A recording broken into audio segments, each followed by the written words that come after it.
Nombre, chapitre 14. Toute l'assemblée éleva la voix et poussa des cris, et le peuple pleura pendant la nuit. Tous les enfants d'Israël murmurèrent contre Moïse et Aaron, et toute l'assemblée leur dit : Que ne sommes-nous morts dans le pays d'Égypte, ou que ne sommes-nous morts dans ce désert ? Pourquoi l'Éternel nous fait-il aller dans ce pays, où nous tomberons par l'épée, où nos femmes et nos petits-enfants deviendront une proie ? Ne vaut-il pas mieux pour nous retourner en Égypte ? Et ils se dirent l'un à l'autre : Nommons un chef, et retournons en Égypte. Moïse et Aaron tombèrent sur leur visage, en présence de toute l'assemblée réunie des enfants d'Israël. Et, parmi ceux qui avaient exploré le pays, Josué, fils de Nun, et Caleb, fils de Jéphuné, déchirèrent leurs vêtements, et parlèrent ainsi à toute l'assemblée des enfants d'Israël. Le pays que nous avons parcouru, pour l'explorer, est un pays très bon, excellent. Si l'Éternel nous est favorable, il nous mènera dans ce pays, et nous le donnera.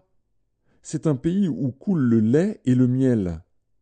Seulement, ne soyez point rebelles contre l'Éternel, et ne craignez point les gens de ce pays, car ils nous serviront de pâture. Ils n'ont plus d'ombrage pour les couvrir. L'Éternel est avec nous. Ne les craignez point. Toute l'assemblée parlait de les lapider, lorsque la gloire de l'Éternel apparut sur la tente d'assignation devant tous les enfants d'Israël. Et l'Éternel dit à Moïse : Jusqu'à quand ce peuple me méprisera-t-il ? Jusqu'à quand ne croira-t-il pas en moi, malgré tous les prodiges que j'ai faits au milieu de lui ? Je le frapperai par la peste, et je le détruirai. Mais je ferai de toi une nation plus grande et plus puissante que lui. Moïse dit à l'Éternel : Les Égyptiens la prendront, eux du milieu desquels tu as fait monter ce peuple par ta puissance, et ils le diront aux habitants de ce pays. Ils savaient que toi, l'Éternel, tu es au milieu de ce peuple, que tu apparais visiblement, toi, l'Éternel, que ta nuée se tient sur lui, que tu marches devant lui le jour dans une colonne de nuée, et la nuit dans une colonne de feu.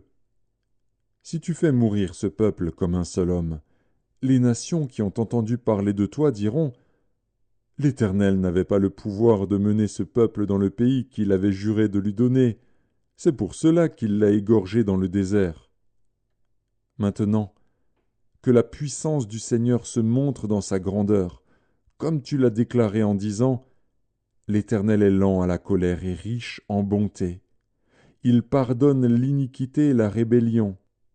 Mais il ne tient point le coupable pour innocent, et il punit l'iniquité des pères sur les enfants jusqu'à la 3e et la 4e génération.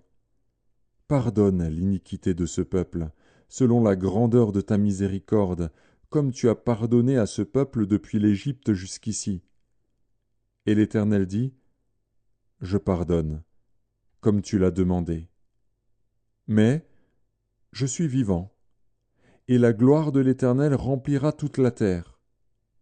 Tous ceux qui ont vu ma gloire, et les prodiges que j'ai faits en Égypte et dans le désert, qui m'ont tenté déjà 10 fois, et qui n'ont point écouté ma voix, tous ceux-là ne verront point le pays que j'ai juré à leur père de leur donner, tous ceux qui m'ont méprisé ne le verront point.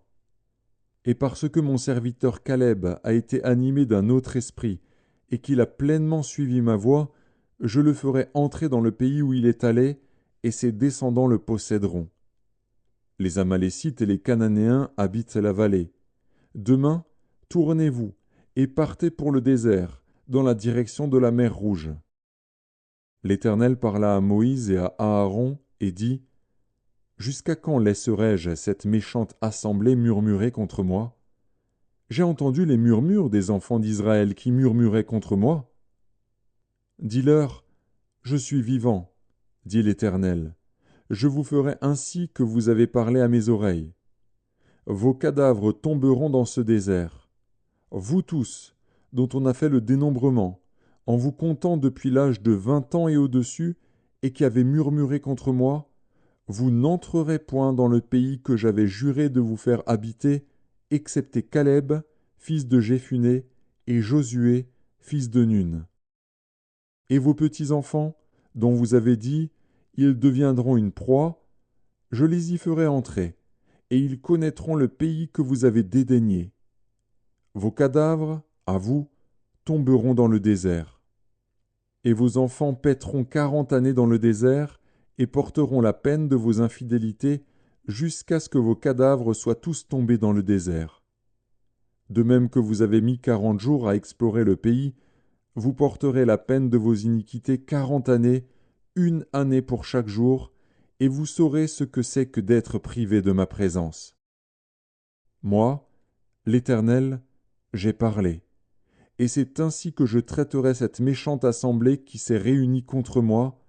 Ils seront consumés dans ce désert, ils y mourront.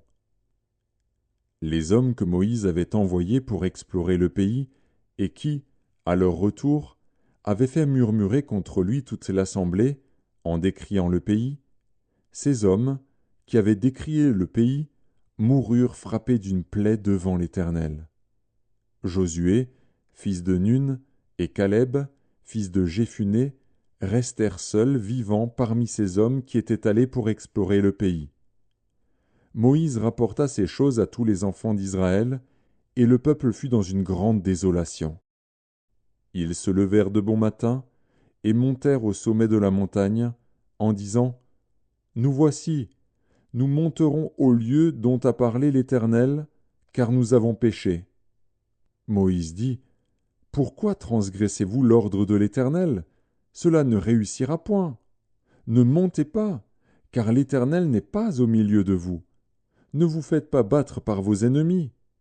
Car les Amalécites et les Cananéens sont là devant vous, et vous tomberez par l'épée.